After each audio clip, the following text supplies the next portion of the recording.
नमस्कार, खबर दोपहर देख रहे हैं आप और आपके साथ मैं हूं सोनाली सिंह। और इस वक्त की बड़ी खबर पटना से, जहां पर दियारा इलाके में फायरिंग की वारदात सामने आई है। तो ये बड़ी खबर आपको बता रहे हैं पटना से, जहां पर दियारा इलाके में फायरिंग की वारदात सामने आई। पाटलिपुत्र थाना इलाके की ये पूरी घटना बताई जा रही है। एलसीटी घाट के दियारा में गोलीबारी हुई, जमीन विवाद में फायरिंग हुई है और फायरिंग से इलाके में इस वक्त हड़कंप मचा हुआ है। तो पटना से बड़ी खबर, और पटना से हमारे सहयोगी संजय फोन लाइन पर जुड़ गए हैं। संजय, देखिए, जमीन विवाद, इसके पीछे की वजह बताई जा रही है। कितने की संख्या में लोग आए थे जिन्होंने फायरिंग की, क्या कुछ अपडेट आपके पास?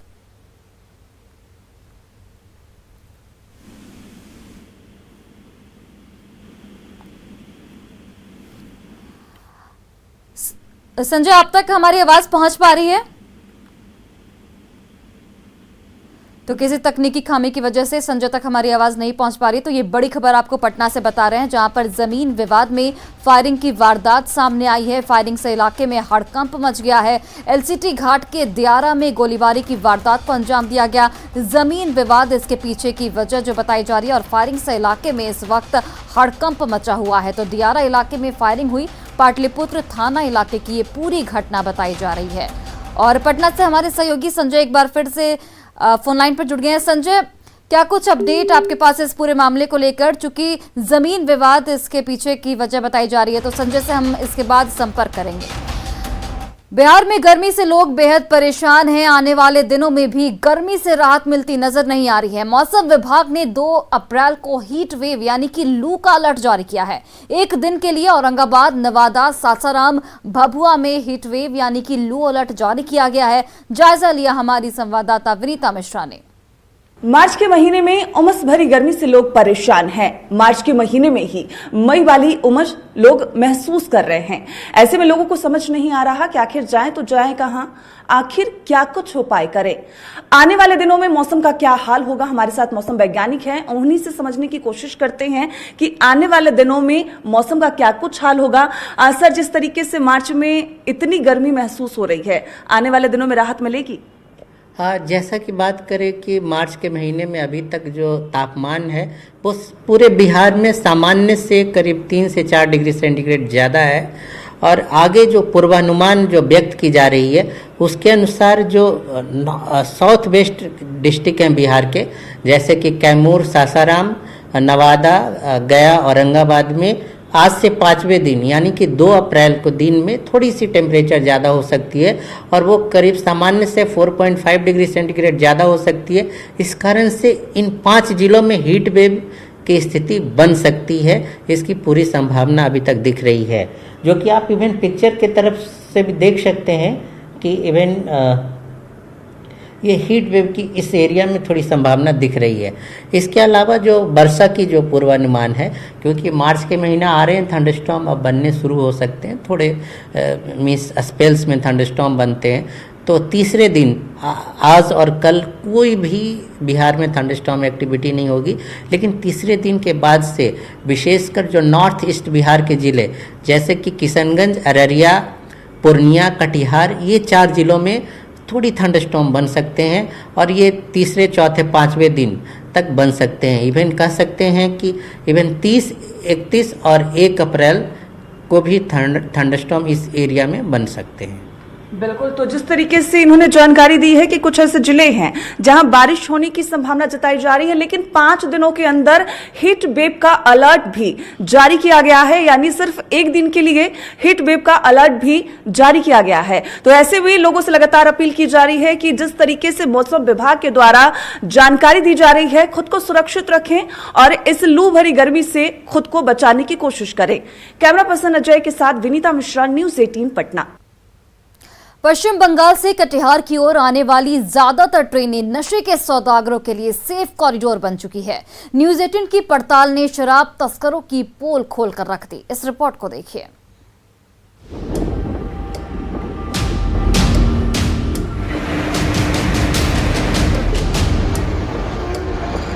एनजेपी नई दिल्ली महानंदा एक्सप्रेस पूरी रफ्तार से दौड़ी जा रही है। अगला पड़ाव कटिहार रेलवे स्टेशन अब महज 6 किलोमीटर दूर है, इसलिए ट्रेन की रफ्तार अब धीमी होने लगी है। तभी कटिहार से ठीक पहले मनिया रेलवे स्टेशन पर जैसे ही ट्रेन की स्पीड कुछ और स्लो हुई, तभी कंधे पर बड़े बड़े झोले टांगे युवकों का हुजूम पटरियों के पीछे की ओर दौड़ लगाने लगा, जैसे कोई भूत उनके पीछे पड़ा हो। ये देखिए, 1, 2, 3, 4 और न जाने कई नौजवान झोले का बोझ लादे भागे जा रहे हैं। उन झोलों की सच्चाई जानने के लिए न्यूज़ 18 की टीम उन युवकों के करीब पहुंची तो वो थोड़ा सकपकाए, लेकिन जब झोले की चेन खींची गई तो अंदर ठूसी शराब के केन चमकने लगे। अगले ही पल वो दौड़ते हुए भाग निकले। तभी एक युवक को स्थानीय ग्रामीणों ने घेर लिया। इसमें है कौन चीज? कितना माल है, कितना का है? वो दूसरे का ऊपर यार पीछे आ रहा है। क्या है इसमें? तुम्हारा घर कहाँ हुआ? हम लग रहा है यहाँ हुआ इसमें क्या है? प्लीज आपका तरफ। पश्चिम बंगाल के रास्ते कटिहार से गुजरने वाली ज्यादातर ट्रेनें इन दिनों शराब एक्सप्रेस बन चुकी हैं। पश्चिम बंगाल के किसी स्टेशन से नशे के सौदागर उन ट्रेनों पर शराब की शीशियां लादते हैं और जैसे ही नशे से लदी वो ट्रेन बिहार की सीमा में किसी छोटे रेलवे स्टेशन पर स्लो होती है, पटरियों के पास पहले से खड़े गुर्गे शराब से भरे झोले लेकर ठिकाने की ओर दौड़ लगाने लगते हैं। कटिहार से ठीक 6 किलोमीटर पहले मनिया रेलवे स्टेशन भी उन्हीं सुनसान रेलवे स्टेशनों में से एक है, जहां सुरक्षा के ज्यादा बंदोबस्त नहीं होते। तभी तो नशे के सौदागरों ने उस रेलवे स्टेशन को अपना ठिकाना बना रखा है। और ट्रेन में पूर्व में भी छापेमारी जीआरपी के सहयोग से, आरपीएफ के सहयोग से उत्पाद विभाग करती आ रही है। पुनः जो आपने दिखाया है उसकी जांच कर उस पर हम आगे की कार्रवाई करेंगे, ताकि किसी भी तरीके से अवैध शराब कटिहार जिला में। न्यूज़ 18 के कैमरे में कैद शराब तस्करी की इन सनसनीखेज तस्वीरों ने उत्पाद महकमे में हड़कंप मचाकर रखा है और नशे के सौदागरों को दबोचने के लिए जल्द ही उत्पाद विभाग और जीआरपी का ज्वाइंट मिशन शुरू होने वाला है। सुब्रत गुहा, न्यूज़ 18 कटिहार। और लखीसराय के पिपरिया के वलीपुर गांव में एक घर में बम फट गया। धमाके में 7 लोग जख्मी हो गए। घटना के बाद से पूरे इलाके में दहशत मच गई है। शंकर रजक के घर में ये ब्लास्ट हुआ है। घर में कंस्ट्रक्शन का काम चल रहा था। पुलिस इस पूरे मामले की जांच में जुट गई है। तो ये लखीसराय से बड़ी खबर आपको बता रहे हैं, जहां पर एक घर में रखा बम जो है वो विस्फोट हो गया और इस घटना में 7 लोग जख्मी हो गए। 2 तस्वीरें आपके टीवी स्क्रीन पर, जहां पर जिस घर में ब्लास्ट हुआ है वहां पर लोगों की भीड़ साफ तौर पर नजर आ रही है। 7 लोग यहां पर जख्मी बताए जा रहे हैं। पुलिस के कई अधिकारी भी घटनास्थल पर इस वक्त मौजूद हैं और सभी घायलों का इलाज इस वक्त अस्पताल में चल रहा है। दूसरी तस्वीर उन सभी घायलों की जो इस ब्लास्ट में जख्मी हुए हैं। महिलाएं और बच्चे भी इसमें शामिल हैं और सभी को अस्पताल में फिलहाल भर्ती कराया गया है। इस वक्त हम मौजूद हैं लखीसराय के पिपरिया थाना क्षेत्र स्थित ओलीपुर गांव में। यही वो मकान है। इसी मकान के अंदर जो है बम विस्फोट हुआ था, जिसमें 3 लोग घायल हो गए थे। घटना के बाद लखीसराय एसपी यहाँ पे खुद मौजूद हैं। हम जानना चाहेंगे सर, क्या है पूरा घटना? देखिए, ये शंकर रजक हैं, उनका घर है। उन्हीं का जो बाड़ी है, जो पीछे का बैकयार्ड जिसको कहते हैं, वहाँ पे बहुत सारा गिट्टी और ईंट जो कुछ मकान का काम कर रहे हैं, उसी में वहाँ पे बच्चे जो हैं इनके घर के ही वो मकान बन रहा था, तो वहाँ पे वो ले जाके ईंट वीट लेके जा रहे थे। उसी में वहाँ पे एक पॉलीथीन में कुछ रखा हुआ था। बच्चे ने क्यूरियोसिटी में उसको जो ओपन किया है तो एक ब्लास्ट हुआ है। लो इंटेंसिटी ब्लास्ट था, जिसमें वहाँ जो आसपास में परिवार के शंकर रजक जी के परिवार के जो लोग थे उनमें उनको इंजरी हुई है। अभी मैंने डॉक्टर से बात की है सदर हॉस्पिटल में। सबको एक्सटर्नल इंजरी है, माइनर इंजरी है, किसी तरह का कोई विशेष इंजरी नहीं है। सभी लोग नॉर्मल हैं और उनका इलाज चल रहा है। बाकी अब वो मेरे ख्याल से अभी तो चूँकि कोई अवशेष अभी नहीं दिख रहा है, वो देसी बम था, लो इंटेंसिटी बम था। और पॉलीथीन में रखा हुआ था। बच्चे ने क्यूरियोसिटी में खोली उसको, जिसमें वो विस्फोट हुआ है। क्या लग रहा है अभी एफएसएल की टीम को बुलाई गई है, भागलपुर से टीम आ रही है, एफएसएल की टीम, फॉरेंसिक लैब की टीम, वो बाकी चेक करेगी। और उसके अलावा हम लोग डॉग स्क्वाड को बुलाए हुए, स्निफर को, जो कि बाकी देखेगी कि और भी उस तरह का कोई चीज़ तो है नहीं। क्या लग रहा है कहाँ से बम ला के रखा है? मुझे लगता है कि अब ये 1-2 दिन से कुछ सामान इन्होंने गिरवाया, उसमें कहीं से वो लो इंटेंसिटी बम, वो अब जांच करने का विषय है, उसके बाद ही हम लोग बता पाएंगे। तो आपने सुना, ये थे लखीसराय एसपी सुशील कुमार। इन्होंने बताया कि एफएसएल टीम यहाँ पे पहुंचेगी, जांच के बाद ही स्पष्ट हो पाएगा कि आखिर बम आया कहां से। राकेश, न्यूज 18 लखीसराय। सूचना मिली कि वलीपुर गांव है यहाँ पिपरिया थाना अंतर्गत, उसमें एक घर में कुछ बम की विस्फोट की आवाज़ सुनी गई है। बम विस्फोट हुआ है, जिसके चलते घर में जो महिला और जो बच्चे थे, कुल 6 लोग थे जो जख्मी हुए हैं और उनको इलाज के लिए अस्पताल ले गया गया है। बाकी हम यहाँ पे एक्सपर्ट की टीम बुला रहे हैं और घटना के संबंध में जानकारी और इन्वेस्टिगेशन शुरू कर दिया हम लोगों ने। किनके घर में मिला है सब? यहाँ पे शंकर रजक हैं, जिनके घर में कुछ काम चल रहा था कंस्ट्रक्शन का, ईंट वगैरह गिराई थी, तो उसी में इनका कहना है कि कोई पन्नी वगैरह में कुछ सामान था, जिसके चलते। और बड़ी खबर सीवान से है, जहां पर स्कूल में ग्रामीणों ने जमकर बवाल काटा है। मामला भगवानपुर प्रखंड के भेड़वनिया मिडिल स्कूल का है, जहां स्कूल में पढ़ाई नहीं होने से नाराज ग्रामीणों ने स्कूल में ताला जड़ दिया और शिक्षक को स्कूल में नहीं घुसने दिया। ग्रामीणों ने स्कूल के प्राचार्य और शिक्षकों पर मनमानी का आरोप भी लगाया है। कारण है जी, वो बराबर कोई सहायक टीचर रहता है तो बराबर टॉर्चर करते रहते हैं, पढ़ाई नहीं हो रही है। लड़के मालूम होता है कि बकरी चरा रहे हैं, यहाँ लड़का रोड पर घूम रहे हैं, व्यवस्था यहाँ का अस्थिर नहीं है। कुछ व्यवस्था नहीं रहता है स्कूल में।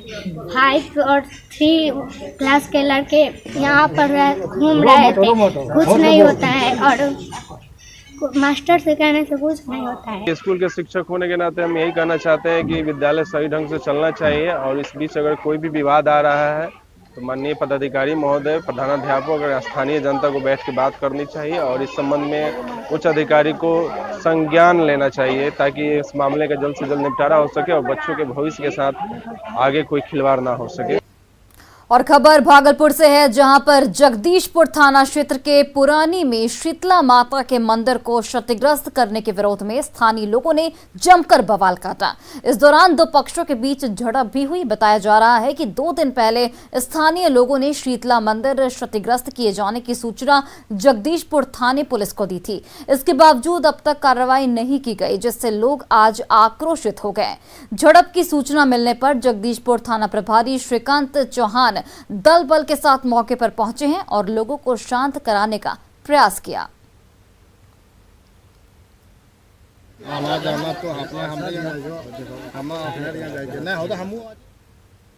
रक्षा मंत्रालय ने निजी विद्यालय की सहभागिता से देश भर में 21 नए सैनिक स्कूल खोलने का फैसला लिया है। इनमें समस्तीपुर जिला भी शामिल है। रोसड़ा के बटहा गांव स्थित सुंदरी देवी सरस्वती विद्या मंदिर को सैनिक स्कूल बनाने का फैसला किया गया है। 1998 में इस विद्यालय की स्थापना प्रसिद्ध चिकित्सक डॉक्टर राम स्वरूप महतो ने की। इस विद्यालय की बुनियाद भारतीय जीवन पद्धति और संस्कृति पर आधारित शिक्षा देना है। सरकारी स्तर पर नोटिफिकेशन जारी होने के बाद विद्यालय में हर तरफ खुशी देखी जा रही है। डॉक्टर रामस्वरूप महतो 1964 में FRCS की पढ़ाई करने के लिए इंग्लैंड गए थे और वहां से आने के बाद उन्होंने इस विद्यालय की स्थापना की। 16 एकड़ में फैले इस विद्यालय में छात्रों के सर्वांगीण विकास का पूरा ख्याल रखा जाता है। इस विद्यालय की स्थापना डॉक्टर रामस्वरूप महतो जी ने की थी। डॉक्टर रामस्वरूप महतो जी DMCH के स्टूडेंट रहे हैं। वहाँ मेडिकल करने के बाद उनकी इच्छा हुई कि FRCS करने के लिए इंग्लैंड जाया जाए, तो 1964 में डॉक्टर साहब इंग्लैंड गए। वहाँ जाने के बाद उन्होंने भारतीय संस्कृति और इंग्लैंड की संस्कृति के बारे में तुलनात्मक अध्ययन किया। तुलनात्मक अध्ययन करने के बाद उनको लगा कि नहीं, भारतीय संस्कृति उच्च कोटि की संस्कृति है, श्रेष्ठ संस्कृति है और इसी संस्कृति पर आधारित क्यों नहीं हम विद्यालय शुरू करें। हम बहुत खुश है कि हमारा विद्यालय एक सैनिक स्कूल में परिवर्तित हो रहा है। हमें बहुत गर्व महसूस हो रहा है कि हम इस विद्यालय में पढ़ते हैं। पूरे भारत में 21 ऐसे विद्यालय जिसको सैनिक स्कूल बनाया गया, जिसमें से एक समस्तीपुर में ये बठा ग्राम में एक सुंदरी देवी विद्या मंदिर भी है जो बना है, इसलिए मैं बहुत खुश हूँ। बहुत अच्छा हुआ ये विद्यालय के भविष्य के लिए और जो बच्चे यहाँ पढ़ेंगे उनके लिए भविष्य के लिए काफ़ी अच्छा हुआ है। जब से नई शिक्षा नीति लागू करने का जो सरकार ने फैसला लिया है, उसके बाद उसने एक और अच्छा फैसला लिया कि देश में जो है 100 और नए सैनिक स्कूल खोलेंगे। तो उसमें जो है अभी फर्स्ट फेज में 21 विद्यालयों का चयन किया गया है, जिसमें से एक अपना विद्यालय भी है। बिहार सरकार के मंत्री रामसूरत राय और रोसड़ा के विधायक वीरेंद्र कुमार ने केंद्र सरकार के फैसले का स्वागत किया है। उन्होंने कहा कि इससे बिहार के छात्रों को बहुत फायदा होगा। हर्ष खुशी हो रही है कि मैं इस विद्यालय में दोबारा आया हूं और इसके संस्थापक डॉक्टर साहब की पुण्यतिथि में भी आने का मौका मिला था और अपने आप को सौभाग्यशाली समझता हूं कि उसके बाद सुंदरी देवी सरस्वती विद्या मंदिर को सैनिक स्कूल का मान्यता प्राप्त हुआ है। सर्वप्रथम मैं अपने आदरणीय प्रधानमंत्री जी का आभार प्रकट करना चाहता हूं कि आपकी नज़र एक सुदूर इलाके में भी है और कैसे संस्था और हमारे आने वाले बच्चे देश के हित में जब तक शिक्षित नहीं होंगे, संस्कारित नहीं होंगे, तब तक वो देश का भविष्य को उज्ज्वल नहीं कर सकते हैं। बहुत खुशी हो रही है और यहाँ पर देश में कल तक सुनते थे जो गोपालगंज में है, उसके बाद जो है समस्तीपुर में भी सैनिक स्कूल खुला है। 85 बच्चों का नामांकन होगा इस सत्र में, जिसकी देखरेख पूरा केंद्र सरकार रक्षा विभाग के द्वारा किया जाएगा और जानकर के खुशी हो रही है जो यहाँ से हम जो है विधायक हैं। और वहीं देखिए, शेखपुरा में मनरेगा योजना में बड़ी धांधली सामने आई है। यहाँ रोजगार के नाम पर मुर्दों को भी मजदूरी का भुगतान हो रहा है। बरबीघा प्रखंड के केवटी पंचायत में 22 फर्जी पासबुक से 27 लाख की निकासी की गई। शिकायत पर डीएम इनायत खान ने इसकी जांच कराई तो चौंकाने वाले खुलासे हुए। फुलिया देवी और कोसमा देवी को ग्राहक सेवा केंद्र ने लाखों रुपए का भुगतान किया गया, जबकि फुलिया देवी की मौत 3 अप्रैल 2019 को हो गई। वहीं कोसमा देवी की 30 जुलाई 2018 को ही मौत हो गई थी। इस पूरे मामले में 26 लोगों के खिलाफ केस दर्ज किया गया है। मामले की जांच कर रहे एसपी ने 2 लोगों को यहां पर गिरफ्तार किया है। इसमें जांच किया गया तो जांच में देखा गया कि जहां से निकासी हुई है उसी समय करीब 1 मिनट के अंतराल पे और भी अकाउंट से पैसे निकाले गए हैं। उन सबका जांच किया गया, पता चला कि वो सभी फर्जी रूप से बनाए गए थे। इसमें जो सीएसपी से बनाया गया था उसमें जांच किया गया और जो सीएसपी के ओनर थे उनके भाई के साथ जांच किया गया। पता चला कि सारे खातों में उनके ही अंगूठे के निशान से पैसा निकाला गया है, जिसमें प्राइमा फेसी रूप से पाए जाते हैं। इसके अलावा ये जो 2 व्यक्ति थे मृत, इनके अलावा 22 अकाउंट ऐसे पाए गए जिसमें फर्जीवाड़ा किया गया था और जो गलत जगह से बनाया गया। और बड़ी खबर आपको बता रहे हैं, मुकेश सहनी को कांग्रेस ने न्योता दिया है। बिहार कांग्रेस प्रभारी भक्त चरण दास का बयान सामने आया है, जिसमें उन्होंने मुकेश सहनी का कांग्रेस में स्वागत किया है। तो ये बड़ी खबर आपको बता रहे हैं मुकेश सहनी को लेकर, जहां पर मुकेश सहनी की राजनीति की डूबती नैया को कहीं ना कहीं कांग्रेस का सहारा मिलता हुआ यहां पर नजर आ रहा है। मुकेश सहनी को कांग्रेस ने न्योता दी है। बिहार कांग्रेस के प्रभारी भक्त चरण दास का एक बड़ा बयान सामने आया है, जिसमें उन्होंने मुकेश सहनी का कांग्रेस में स्वागत किया है। मुकेश सहनी कांग्रेस में आएंगे तो स्वागत योग्य है। उनके व्यक्तिगत राय पर निर्भर करता है। कोई भी दलित ग्रुप लीडर बिहार में कांग्रेस में आना चाहते हैं तो हम उनको स्वागत करेंगे और उनको सम्मानजनक पोजीशन में रखेंगे। और वहीं देखिए, नीतीश कैबिनेट से मुकेश सहनी की बर्खास्तगी के बावजूद बीजेपी के तल्ख तेवर कम होने का नाम नहीं ले रहे। बीजेपी के प्रदेश अध्यक्ष डॉक्टर संजय जायसवाल ने कहा कि मुकेश सहनी को राजनीतिक तौर पर वहम हो गया था। संजय जायसवाल ने कहा कि मुकेश सहनी ने वीआईपी के बीजेपी में विलय की भी बात कही थी, लेकिन बाद में वे इससे पलट गए थे। संजय जायसवाल ने यह भी कहा कि मुकेश सहनी ने न केवल राजनीतिक दलों को धोखा दिया, बल्कि अपने समाज को भी उन्होंने धोखा दिया है। वहीं डिप्टी सीएम तारकिशोर प्रसाद ने कहा कि पूरी कहानी सबको पता है। जिस व्यक्ति ने मछुआ समाज को इतना तंग किया हो, इतना तबाह किया हो, भ्रष्टाचार से इतना ज्यादा मछुआ समाज को लिप्त किया हो, और जिसने जानबूझ के मंत्री पद समाप्त करके एक अफसर को मछुआ सोसाइटी का अध्यक्ष बनाया हो, उसके साथ जो होना चाहिए था वो जिस दल के साथ रहे उस दल के साथ विश्वासघात किया, और जिस समाज ने उनको बनाया उस समाज के साथ सबसे ज्यादा विश्वासघात किया।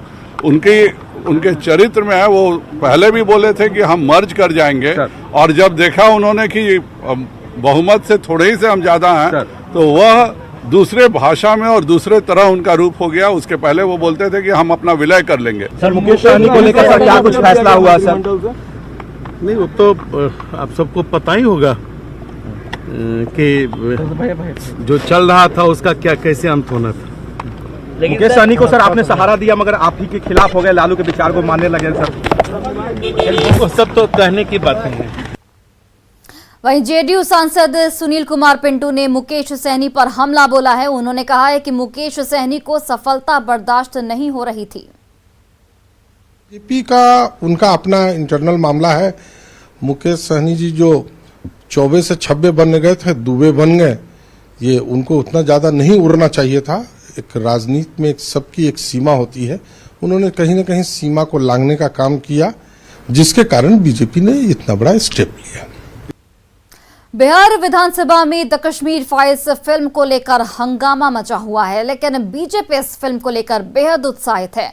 डिप्टी सीएम तारकिशोर प्रसाद से जब ये पूछा गया कि क्या मुख्यमंत्री को भी आमंत्रण दिया गया है, तो उन्होंने कहा कि मुख्यमंत्री से भी आग्रह किया जाएगा। उम्मीद है कि मुख्यमंत्री भी फिल्म जरूर देखेंगे। मुख्यमंत्री को आप लोगों ने टिकट भिजवाया है देखने के लिए? देखिए, माननीय मुख्यमंत्री जी से आग्रह करने वाले हैं। वो पिछले 2 दिनों से बाहर थे, इसलिए उनसे मुलाकात नहीं हो पाई। आग्रह करेंगे। सभी मंत्री जाएंगे सर? जाना चाहिए। मैंने तो बिहार विधानमंडल के सभी सदस्यों से आग्रह किया, देखना चाहिए। अगर कोई घटना है उसके संदर्भ में कोई उसका फिल्म के द्वारा चित्रण हुआ है, उसका अर्थ नहीं है कि कोई समाज में उसका कोई नकारात्मक प्रभाव पड़ेगा। समाज में सकारात्मक प्रभाव पड़ेगा कि इस तरह की घटनाएं दोबारा नहीं हो। और फिलहाल इस बुलेटिन में बस इतना ही। आप देखते रहिए न्यूज़ 18 बिहार झारखंड।